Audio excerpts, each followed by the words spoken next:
माथेरान पर्यटकांसाठी पुन्हा खुलं होणार. आमदार महेंद्र थोरवेंच्या माथेरानमध्ये सकारात्मक चर्चा. पर्यटन व्यवसाय सुरळीत सुरू राहावा यासाठी आवश्यक उपाययोजना करण्यात येणार. रायगडमधील चवदार तळे सत्याग्रहाला आज 98 वर्ष पूर्ण. लाखो भीम अनुयायी उपस्थित राहणार असल्याची माहिती. कोकण रेल्वे महामंडळाच्या विलिनीकरणाचा मार्ग मोकळा. मुख्यमंत्री देवेंद्र फडणवीस यांनी दिली माहिती.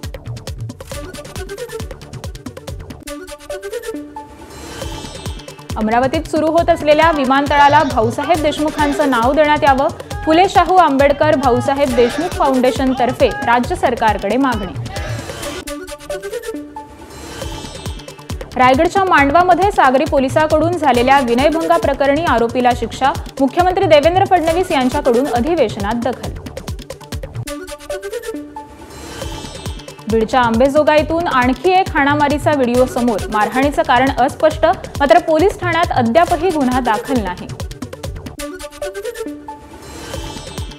धुळे शहरातील पाणी वितरणावर लक्ष ठेवण्यासाठी महापालिका उभारणार स्वतंत्र नियंत्रण कक्ष. विशेष म्हणजे या कक्षात AI तंत्रज्ञानाचा वापर केला जाणार असून त्यासाठी 1 कोटी रुपयांची तरतूद.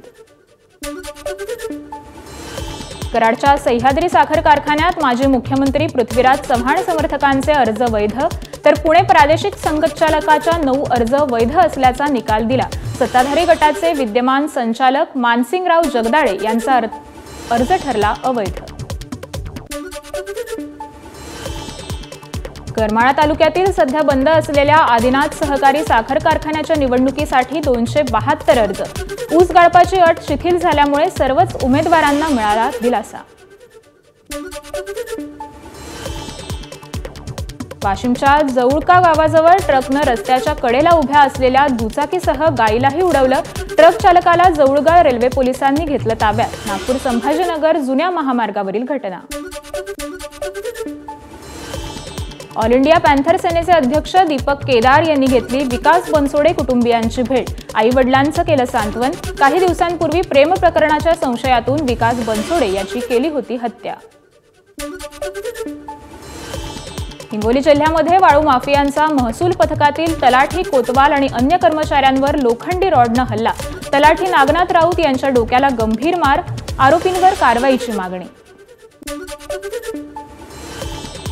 लातूरमध्ये तापमान वाढल्यामुळे शाळेचं वेळापत्रक बदललं. जिल्ह्यातील 2661 शाळा सकाळी 8 ते दुपारी 1 या वेळेत भरणार. या शाळांमध्ये 4,75,687 विद्यार्थी शिक्षण घेत आहेत. परभणीच्या गंगाखेड तालुक्यातील सायाळा सुने गावात स्मशानभूमीचा वाद. महिलेचा मृतदेह 11 तास ताटकळत ठेवला. तहसीलदार, पोलीस प्रशासन तसंच सामाजिक कार्यकर्त्यांनी वाद मिटवत अंत्यसंस्कार केले. परभणीच्या मॉडेल उर्दू हायस्कूलच्या मुख्याध्यापिकेसह लिपिक ACBच्या जाळ्यात. पर्यवेक्षकाला वेतनातून मागितली लाच. घरझडतीत मुख्याध्यापिकेकडे सापडले 9,75,000 रुपये. वाशिमच्या मालेगावातील पोस्ट ऑफिसमध्ये चोरट्यांचा तिजोरीवर डल्ला.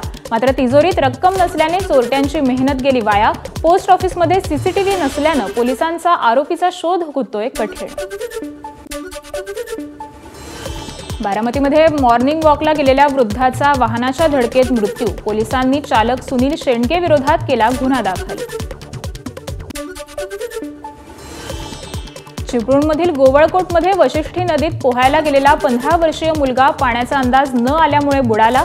इतर 4 मित्र बचावले. अर्ध्या तासाच्या शोध मोहिमेनंतर सापडला मृतदेह. वर्ध्याच्या आर्वी शहरातील गांधी चौक परिसरातील 4 ते 5 दुकानांना आग. अग्निशमन दलानं मिळवलं आगीवर नियंत्रण. आगीचं कारण मात्र अद्याप अस्पष्ट. चंद्रपूर शहरातील बायपास रोडवर नव्यानं तयार होत असलेल्या शासकीय वैद्यकीय महाविद्यालय परिसरात आग. बांधकाम करणाऱ्या कंपनीच्या गोदामाला आग. आगीत कंपनीचं मोठं नुकसान. संगमनेर शहरातील मालपाणी हेल्थ क्लबमध्ये लग्न मंडपासाठी बनवण्यात आलेल्या स्टेजला आग. 2 तरुण गंभीर जखमी. अग्निशमन दलाच्या जवानांनी शर्थीचे प्रयत्न करून मिळवलं आगीवर नियंत्रण.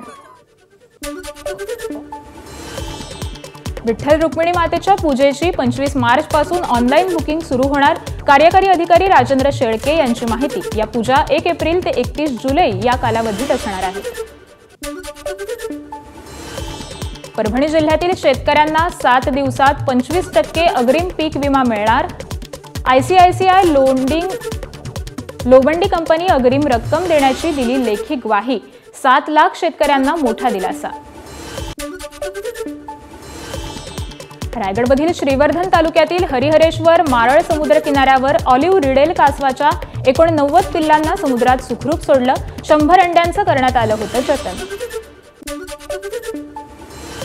रत्नागिरीत गोशाळेचे संचालक भगवान कोकरे महाराज यांच्या आंदोलनाची गोसेवा आयोगाकडून दखल. परिपोषण योजनेच्या माध्यमातून संत ज्ञानेश्वर माऊली जीवनमुक्ती धाम सेवा संस्थान गोशाळेला 33,48,000 रुपयांचा निधी वर्ग. अमरावतीच्या चिलघवाणमध्ये हजारो संवेदनशील शेतकऱ्यांचं 1 दिवसीय अन्नत्याग आंदोलन. शेतकरी साहेबराव कपरेंसह कुटुंबियांनी केलेल्या सामूहिक आत्मदहनाचा 39व्या स्मृतिदिनी श्रद्धांजली अर्पण केली. एबीपी माझा, उघडा डोळे बघा नीट.